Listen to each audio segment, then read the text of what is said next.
Alright, hello everybody. Tonight we have the Super Magnum with tail artillery shell by World Class Fireworks. I noticed last year some of these had the smaller canisters. These actually still have the ball shells. So I went ahead and grabbed a box of these. I will go ahead and get a box with the canisters this year, and then I'll do a comparison video later this season. But tonight we're going to go ahead and light a few of these, see how they do. I've seen them before, but never actually picked a kit up. So we'll go through, we'll take a shell out, weigh it. And for comparison tonight, we're going to look at these. The Future Arma Artillery by Raccoon Fireworks. High quality ball shell with tails. These should be fairly comparable. So we'll go ahead, we'll take a couple shells out, we'll weigh them, see what the weight differences are. Then we'll load them up in tubes and see how they do.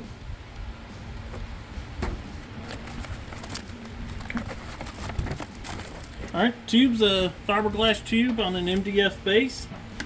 Should be fine, just make sure it doesn't get wet or it'll just come apart, the base. Seems pretty stable. Does sit flat. So these are the ball shells. Let's see if I can get a couple out here without just completely destroying the packaging.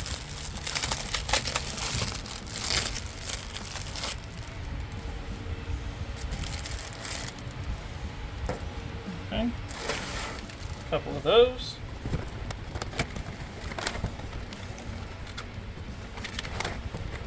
One thing you see right off, the Future Arma shells are wrapped in foil instead of just the paper, but it's what's inside that matters. So let's first see how much composition there is. First Super Magnum, 42 grams.